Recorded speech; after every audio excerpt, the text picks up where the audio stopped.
नमस्कार, मैं श्वेता आपका वीवी न्यूज में स्वागत करती हूं। तो चलिए रुक करते हैं आज की प्रमुख खबर की ओर।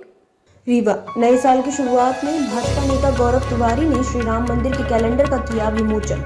पूरे लोकसभा क्षेत्र में किया जाएगा वितरित। 1 जनवरी से नए साल की शुरुआत हो रही है। नए साल की शुरुआत के साथ ये साल इसलिए भी खास है क्योंकि भारत की जनता का 550 वर्षों का इंतजार खत्म होने वाला है। आगामी 22 जनवरी को अयोध्या में राम मंदिर की प्राण प्रतिष्ठा का कार्यक्रम होना है। इसी उपलक्ष्य में रीवा में भाजपा नेता गौरव तिवारी ने साल 2024 के प्रारंभ होने के साथ और अयोध्या में श्री राम के मंदिर बनाने जाने के उपलक्ष्य में श्री राम मंदिर का कैलेंडर एवं प्रधानमंत्री नरेंद्र मोदी की नीतियों के संकल्प पत्र का विमोचन किया है। साथ ही श्री राम कैलेंडर का पूरे लोकसभा क्षेत्र में वितरण होगा। इन नववर्ष श्री राम मंदिर के निर्माण से जोड़ा जा रहा है क्योंकि राम मंदिर के प्राण प्रतिष्ठा से पूरे देश में खुशी का माहौल है। विमोचन कार्यक्रम में जिले के सभी वरिष्ठ पत्रकारों से मिलन समारोह एवं भोज का आयोजन किया गया। पत्रकारों का आभार व्यक्त करते हुए और बातचीत करते हुए भाजपा नेता गौरव तिवारी ने कहा, जिस तरह गोस्वामी तुलसीदास ने काशी से रामचरितमानस की शुरुआत की और जिसकी ख्याति पूरे विश्व भर में फैली, इस तरह भारत के यशस्वी प्रधानमंत्री नरेंद्र मोदी जो काशी के ही सांसद हैं, उन्होंने विश्व पटल पर भारत का नाम रोशन किया है। जिस तरह नमो भारत की ख्याति पूरे विश्व में फैली है, वह भूतपूर्व है। यशस्वी प्रधानमंत्री के ऊपर निसंदेह ईश्वर की आसीन अनुकंपा है कि वह देश का मान पूरे विश्व में बढ़ा रहे हैं और आगामी 22 जनवरी को जब भगवान राम पुनः अयोध्या में विराजित होंगे तो वह पूरे देश के लिए गौरवान्वित क्षण होगा। रीवा से रोहित पाटिल की रिपोर्ट। बनाया गया स्टेट लेवल की स्कीम्स की बात हो जाती है, सेंट्रल की भी आप बात करें। रीवा संसदीय क्षेत्र बहुत बड़ा है भौगोलिक दृष्टिकोण से और हमेशा सबको ये रहता है कि सेंट्रल के कुछ बड़े प्लान्स या बड़ी स्कीम्स रीवा तक पहुँचे और इसका अभी तक लैकिंग देखा गया। अभी तक ये सब ऐसा कुछ हो नहीं पाया। ठीक है, एक कुछ रेलवे कनेक्टिविटी में कुछ प्रयास कर दिए गए तो, लेकिन आपको क्या लगता है अगर इस बात जैसी चर्चाएं होती हैं कि नए फेसेस को उतारा जाएगा और इस तरह का कोई डायमेंशन बनता है, आपको क्या लगता है रीवा में सबसे बड़ी जरूरत केंद्र की सरकार द्वारा ऐसा कौन सा वो है कि यहाँ पे होना चाहिए जिससे चीज़ें बहुत इम्प्रूव हो जाए? केंद्र लगातार ऐसा नहीं है कि रीवा उपेक्षित रहा है।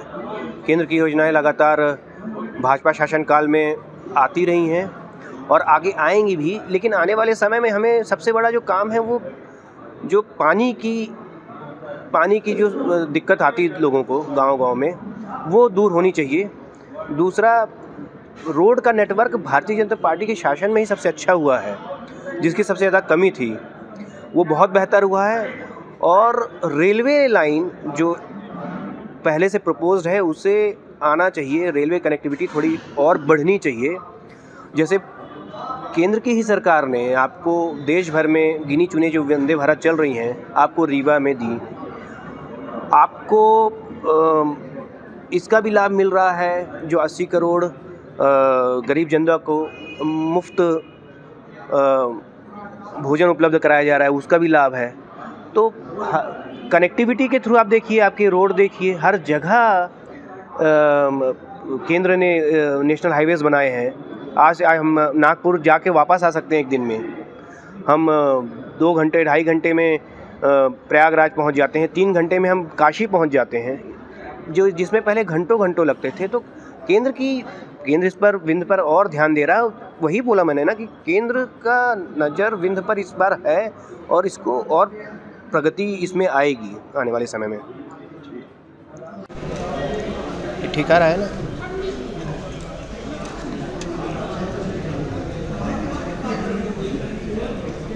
करा है, ये गाँवों तक भेजे जाएंगे।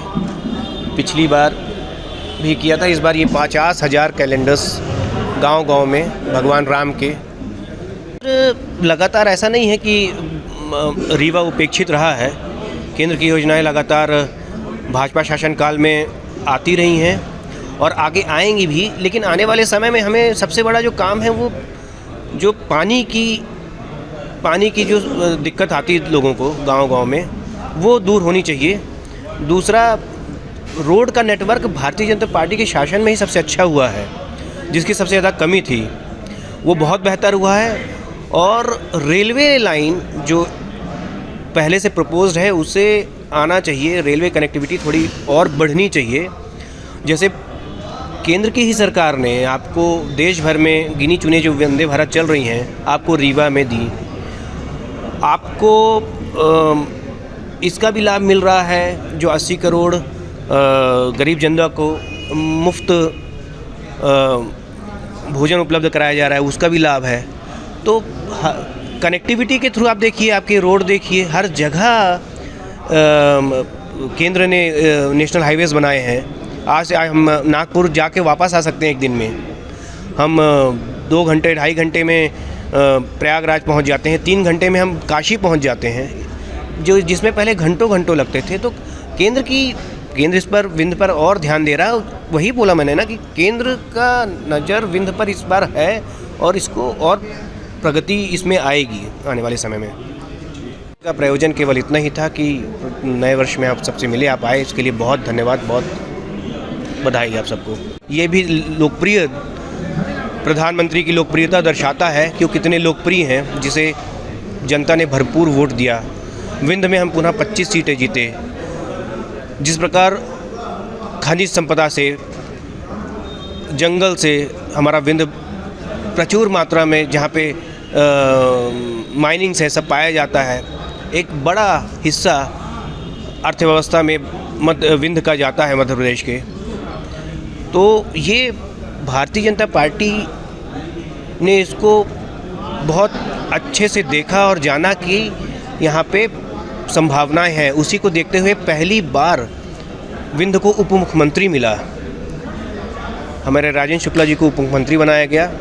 एक बड़ा हर्ष का विषय है। और जिस तरह से वो लगातार काम करते आ रहे हैं रीवा के लिए, विंध्य के लिए, अब उन्हें और ताकत मिली है नरेंद्र मोदी जी के नेतृत्व में। आशा है कि वो बहुत अच्छा काम करेंगे और रीवा को, विंध्य को, मध्य प्रदेश को आगे बढ़ाएंगे। तो चालू करें। आप सभी को नए वर्ष की बहुत बधाई, बहुत शुभकामनाएं। ईश्वर से प्रार्थना करते हैं कि आने वाला समय सुख समृद्धि लाए, आप लोगों के लिए शुभ हो। आज आप सभी पत्रकार बंधुओं से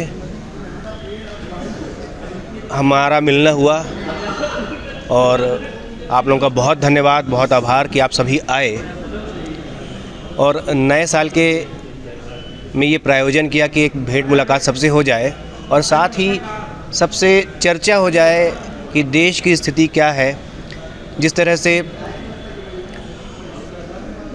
रामचरितमानस को विश्व भर में गोस्वामी तुलसीदास जी ने काशी से निकाला और पूरे विश्व भर में उसको फैलाया, भगवान राम के चरित्र को बताया।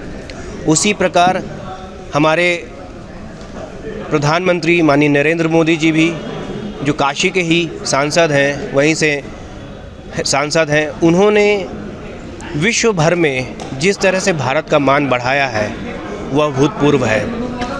विश्व पटल पर नमो भारत जिस तरह से है वो केवल नरेंद्र मोदी जी के कारण है।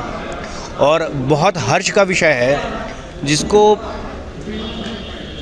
कई सैकड़ों वर्षों से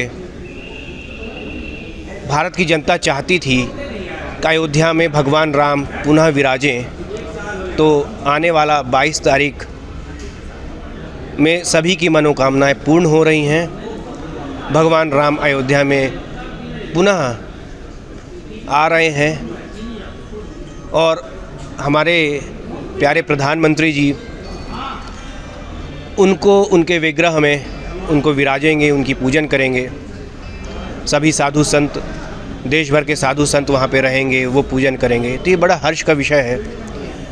ये कोई सामान्य घटना नहीं है। जिस तरह से भारत पिछले 10 सालों में आगे बढ़ा है, ईश्वर की भरपूर कृपा जिस पर होगी वही ये सब काम कर सकता है। जिस तरह से धारा 370 हटना, भगवान का मंदिर अयोध्या में बनना, देश भर में आर्थिक स्थिति जिस तरह से सुधरी है पिछले 5 सालों में, भारत 5वीं अर्थव्यवस्था बना है और आने वाले सालों में नरेंद्र मोदी जी विश्व की 3री सबसे बड़ी अर्थव्यवस्था भारत को बनाने जा रहे हैं। तो ये कोई छोटा आदमी नहीं कर सकता, सामान्य आदमी नहीं कर सकता। भगवान की जिस पर भरपूर कृपा हो वही कर सकता है। और ये सौभाग्य का विषय है कि हमें ऐसा प्रधानमंत्री मिले हैं। अभी जिस तरह से हमने खबरों में अब तक के लिए बस इतना ही। फिर होगी आपसे मुलाकात ऐसे ही किसी बड़ी खबर के साथ। तब तक के लिए नमस्कार और देखते रहिए वीवी न्यूज।